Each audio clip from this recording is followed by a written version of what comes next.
मेरे पिताजी ने कोई उत्तर नहीं दिया। वो लगातार आकाश की ओर ताकते रहे। फिर बोले, कुछ ऐसी बातें हैं जिन्हें हम बदल नहीं सकते मेरी बच्ची। पूर्व में जो घटित हो चुका है उसे न तुम और ना मैं बदल सकते हैं। यहाँ तक कि जनक बाबा भी नहीं बदल सकते। परंतु उन्होंने मुझे धैर्य, त्याग और सहनशीलता का पाठ सिखाया है। यही मैं तुम्हारे लिए भी चाहता हूँ। जीवन में जो हमें मिला है उसे हमें स्वीकार करना चाहिए। अगर तुम अपने उत्तरदायित्व को पूरी निष्ठा से निभाती हो तो तुम्हें भी संतोष मिलेगा जैसे मुझे मिलता है। उनके शब्दों से मुझे थोड़ा संतोष मिला, लेकिन पूरा नहीं, और मेरे आंसू बहते रहे। मुझे अपनी बाहों में भरकर शांत करने के बदले उन्होंने कहा, तुम्हें जैसा मैंने कहा वही मान लेना चाहिए और आजीवन विवाह के विषय में सोचना भी नहीं चाहिए। यह तुम्हारी भलाई के लिए है, ताकि तुम पर दुर्भाग्य का साया ना पड़े। ऐसा कहकर वो कमरे से बाहर चले गए और मैं अपनी निराशा में डूब गई। इसके बाद हमारे बीच दूरियां धीरे धीरे बढ़ती गईं। बातचीत लगभग ना के बराबर हो गई।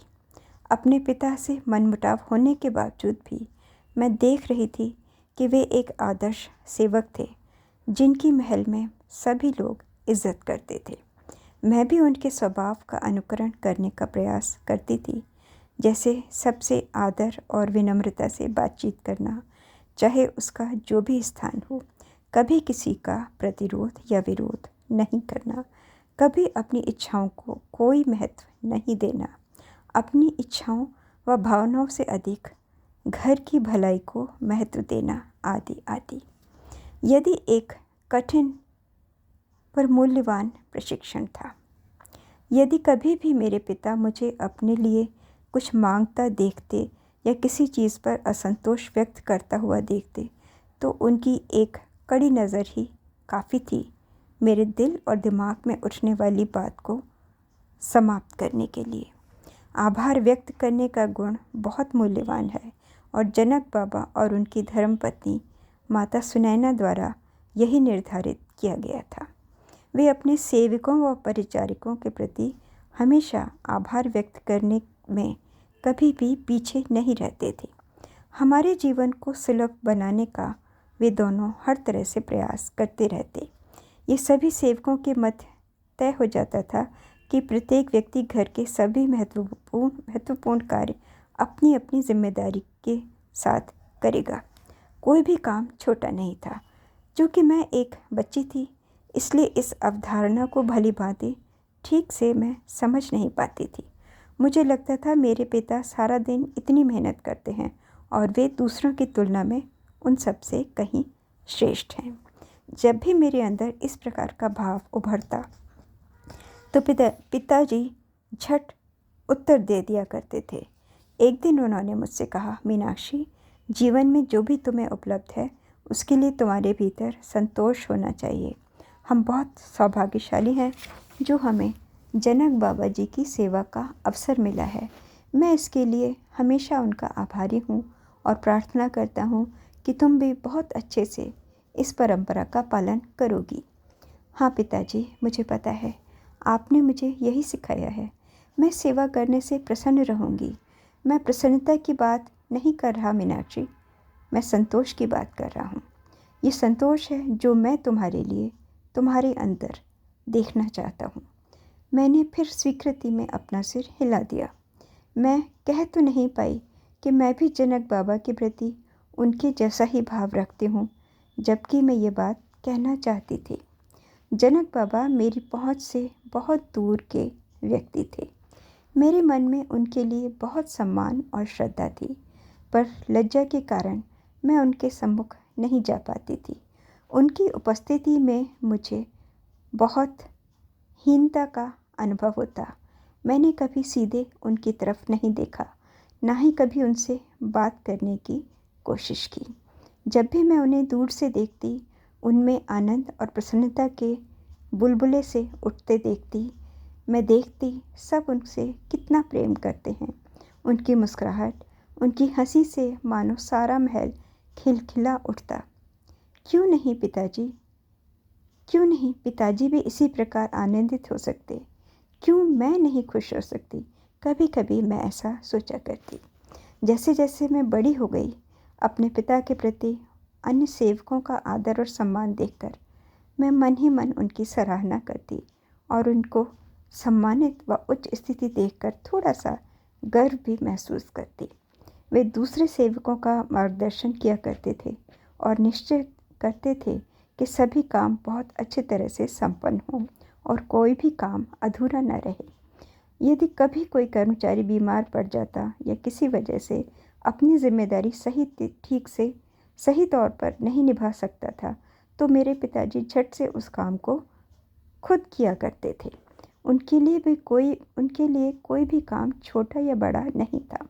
उनका यह व्यवहार मुझे परेशान भी किया करता। मैं सोचा करती थी वे अक्सर उन कार्यों को भी करने को तैयार हो जाते हैं जो उनके स्तर से नीचे का था, लेकिन मैं अक्सर चुप रहा करती थी। एक दिन जब मैं लगभग 15 वर्ष की थी, मैंने देखा मेरे पिताजी महल के प्रवेश स्थल के फर्श को रगड़ रगड़ कर साफ कर रहे थे। अपनी उम्र को नज़रअंदाज कर हर किसी से बेफिक्र वे अपने हाथों व पैरों पर झुककर अपना काम कर रहे थे। उनका स्वास्थ्य अच्छा नहीं था। मैं उनकी भारी सांसों को सुनकर परेशान थी। पिताजी, आप यूँ हाथ पाँव के बल क्या कर रहे हैं? मैंने उनकी बगल में झुककर कानों में कहा, यह सही नहीं है। उन्होंने मेरी तरफ टकटकी लगाकर देखा और कोई जवाब नहीं दिया। जब मैंने दोबारा उनसे ज़ोर से यही सवाल दोहराया तो उन्होंने मुझे आज्ञा देते हुए कहा, तुम अपने कमरे में जाओ और मेरी प्रतीक्षा करो। मैं हड़बड़ी में महल के पीछे बने अपने छोटे से कमरे में आ गई। मेरी छाती हाँफ रही थी। उनके स्वर से मैं आहत हो गई थी। मैं जानती थी कि मैंने उनकी नाराज़गी को और अधिक भड़का दिया था। स्वभाववश मैं जानती थी मेरे प्रश्न करने से वे नाराज़ हो गए होंगे। रास्ते में मुझे अदिति मिली। मेरे चेहरे के भाव को देखकर उसने मेरी कलाई थामी मुझसे पूछा, क्या हो गया है? पिताजी अपने हाथों व घुटनों के बल बैठकर फर्श धो रहे हैं, मैंने कहा। मैं उनके चेहरे पर तनाव जो उनको हो रहा है देख सकती हूँ, परंतु वे मेरी बात नहीं सुनते। क्या फर्श साफ करने के लिए कोई दूसरा नहीं है? उसने अस्वीकृति में धीरे से अपने सिर को हिलाया। इस काम को करने की जिम्मेदार महिला ने आज सुबह ही काम छोड़ दिया है और हम सभी मिलकर महाराज के मेहमानों की आगमन की तैयारी में व्यस्त हैं, जो जल्द ही यहाँ आने वाले हैं। लेकिन उन्हें ऐसा नहीं करना चाहिए। वे हम में से किसी से भी ये काम करने के लिए कह सकते थे, अदिति ने बताया। तुम इसकी चिंता मत करो मीनाक्षी, अभी अपने पिता से कोई सवाल मत करो। वे बहुत दृढ़ निश्चयी हैं कि आने वाले मेहमानों के लिए महल बहुत साफ सुंदर दिखना चाहिए। जब मेरे पिता उस दिन के बाद में हमारे कमरे में लौटे, उनका चेहरा लाल था और सांसें बहुत तेज़ी से चल रही थीं। मैं देख रही थी कि उनका स्वास्थ्य ठीक नहीं था, परंतु मैं कुछ नहीं कह सकी। मैं दूसरी तरफ देखकर व्यस्त होने का नाटक कर रही थी। जब उन्होंने मुझसे बात करने की कोशिश की तो मैंने भी सिर्फ हाँ या ना में उत्तर दिया। मेरी तरफ देखकर बात करो, मैं कुछ कह रहा हूँ मीनाक्षी। उनका स्वर कठोर था। जब मैंने अपना चेहरा उनकी तरफ घुमाया, मेरी आंखें आंसुओं से डबडबा रही थीं। ये मैं क्या विरोध की भावना तुम में देख रहा हूँ? मैंने कोई जवाब नहीं दिया। जब उन्होंने बहुत ज़ोर दिया तो मैंने अपने भीतर का गुबार उगल दिया। पिताजी, आपको इस तरह फर्श साफ करके कोई देखेगा तो भला क्या सोचेगा? लेकिन जैसे ही मेरे मुंह से शब्द निकले, मुझे अपनी गलती पर पछतावा हुआ। अगर कभी भी अपने बोले हुए शब्दों को वापस लेना संभव होता तो ये वही क्षण था। लोग क्या सोचेंगे? क्या ये तुम्हारी परेशानी की वजह है? क्या ये मैंने तुम्हें यही सिखाया है? क्या कोई भी काम ऐसा छोटा है जिसे करने में हमें शर्म आनी चाहिए? तो भी तब जबकि जनक बाबा के मेहमान यहाँ आने वाले हैं। उनके स्वर में मेरे प्रति असंतोष का भाव था। मैं हैरान हूँ। मुझे वहाँ चुप रहना चाहिए था, पर मैंने ऐसा नहीं किया। पिताजी का विरोध करते हुए मैंने कहा, मुझे दिख रहा था कि आप तनाव से परेशान थे। निश्चित रूप से कोई युवा नौकर। उन्होंने मेरी बात काट दी। हाँ, एक युवा नौकर है और मैं सुनिश्चित करूँगा कि वो काम पर लग जाए। मुझे थोड़ा भी एहसास नहीं हुआ कि वो युवा नौकर मुझे होना था। तुम्हें क्या हो गया है मीनाक्षी? मैंने कोई जवाब नहीं दिया। मैं जानती थी मैं गलत थी, फिर भी मैं सही बात न समझकर यही महसूस कर रही थी कि पिताजी ने मुझे अपने आप को भी अपमानित किया। आखिर में मैंने धीमे स्वर में कहा, हम तो ब्राह्मण हैं, नहीं है क्या? इस वाक्य का उन पर कोई अच्छा प्रभाव नहीं पड़ा।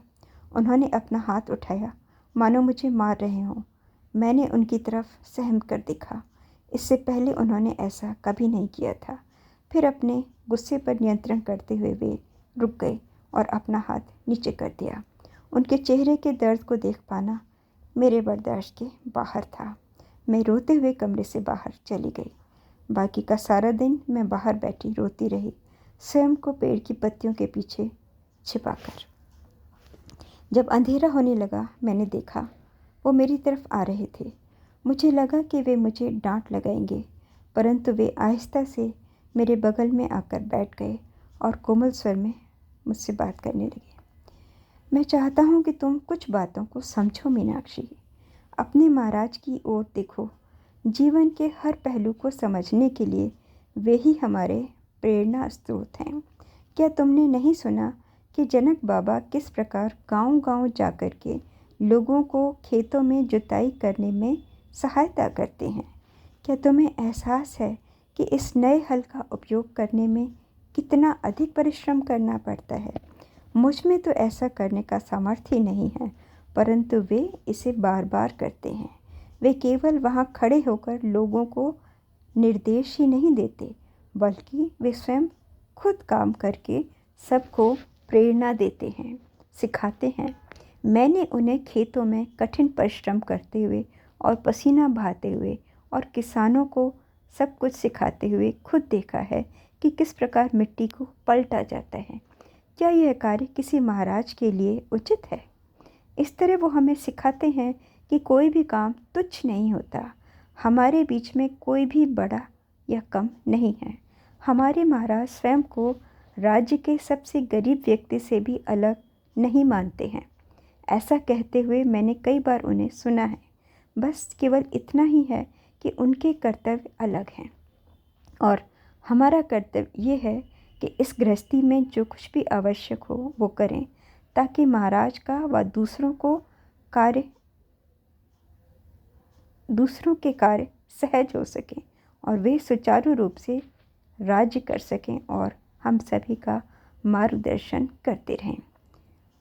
इसका अर्थ यदि वह कार्य करता है जिन्हें तुम निम्न कोटि का कह रही हो, तो मैं सबसे अधिक खुश हूँ और आशा करता हूँ कि तुम भी खुश रहोगी। यही संतोष का असली मार्ग होता है। मैं समझ रही हूँ पिताजी आप क्या कह रहे हैं और मैं सदा प्रयास करूँगी। मुझे दुख है कि मैं एक आदर्श सेविका नहीं हूँ, पर मैं लगातार कोशिश करती रहूँगी। ये मेरा वादा है आपसे। मैंने उनकी तरफ उदासी से देखा। मुझे खुशी थी कि अब वे मुझसे अप्रसन्न नहीं थे, परंतु मैं निराश थी कि मैं उनकी जैसी नहीं थी। मैं तुम्हारा व्यवहार नहीं बदल सकता, किंतु तुम्हें सही दिशा दिखा सकता हूँ मेरी बच्ची। तुम स्वयं ही अपने सोचने व समझने के तरीके को बदल सकती हो। मैं तुम्हारे कुशल मंगल की कामना करता हूँ कि तुम ये काम करने में सफल हो। मेरा हृदय उस दिन, अगले दिन और उसके अगले दिन भी भारी था, जबकि महल में महाराज के अतिथियों के आगमन का उत्सव सा मनाया जा रहा था। मेहमानों के जाने के पश्चात कुछ दिन बाद मेरा हृदय बहुत अधिक भारी था और मेरे पिता ने आकर मुझे बताया कि जो सेवक फर्श रगड़ने का और अन्य श्रमयुक्त कार्य करता था वो बहुत बीमार है और काम करने में असमर्थ है। उन्होंने मेरी तरफ उम्मीद से देखा, जैसे वो चाहते हों कि मैं वो कार्य करने के लिए तैयार रहूं, परंतु ऐसा कुछ भी कहने में मुझे संकोच था। फिर उनके मुख से शब्द निकले, मीनाक्षी मैं तुम्हें कह रहा हूँ कि तुम इन सभी कार्यों की जिम्मेदारी खुद लो जो वो कर्मचारी किया करता था। मैंने अवाक से उनकी ओर देखा, किंतु स्वीकृति में गर्दन हिला दी। क्या वे मुझे सज़ा देना चाहते थे? क्या मेरा उनसे प्रश्न करना कोई बहुत बड़ी भूल थी? क्या वे मुझे अपमानित करना चाहते थे? कई हफ्तों तक मेरी आंखों के आंसू और फर्श पर बिखरता पानी घुल मिलकर एक जैसे होते रहे। मेरे पिता मेरे काम को परखने आते और निश्चित रूप से उसमें कोई न कोई कमी निकालकर मुझे उस सारी प्रक्रिया को दोहराने के लिए कहा करते। दूसरे नौकर मेरी ओर सहानुभूति से देखते, जिससे मुझे और भी लज्जा आती, ग्लानि होती। मैं उन्हें कभी भी माफ़ नहीं करती। मुझे सबसे निम्न श्रेणी के कामों की जिम्मेदारी दी गई थी। कुछ महीनों बाद अदिति मेरे बचाव के लिए आगे आई, परंतु कुछ भी फ़ायदा नहीं हुआ। जिस दिन ये सब समझ जाएगी कि किसी भी काम में कोई भेद नहीं होता, हम उसे इस काम से मुक्त कर देंगे, पिताजी ने अदिति से कहा। किंतु उसका शरीर मजबूत नहीं है और मुझे डर है कि इससे उसके स्वास्थ्य को हानि होगी, अदिति ने जोर देते हुए कहा। उन्होंने अपना सिर हिलाया। ये उसको दंडित करने के लिए नहीं है अदिति, किंतु उसे सीखने में मदद करने के लिए है। ये उसकी भलाई के लिए है। उसे बाहरी दिखावे को इतना महत्व नहीं देना चाहिए। पिताजी ने मुझे उन जिम्मेदारियों से मुक्ति नहीं दी, इसलिए मैंने स्वयं को निम्नतम कर्मचारियों की श्रेणी का मान लिया। पिताजी और मेरे बीच की दूरियां बढ़ती गईं। अब हम ना के बराबर बात करते। कभी कभी वे मेरी तरफ देखते, मानो कुछ कहना चाहते, जिससे हमारे टूटे संबंध सुधर सकें। और फिर मुझे लगता, शायद ये मेरा ख्याल है या व्यर्थ आशा कि वो मेरा ध्यान रखते हैं। मुझ में भी वो साहस नहीं था कि आगे बढ़कर उनसे बात करती।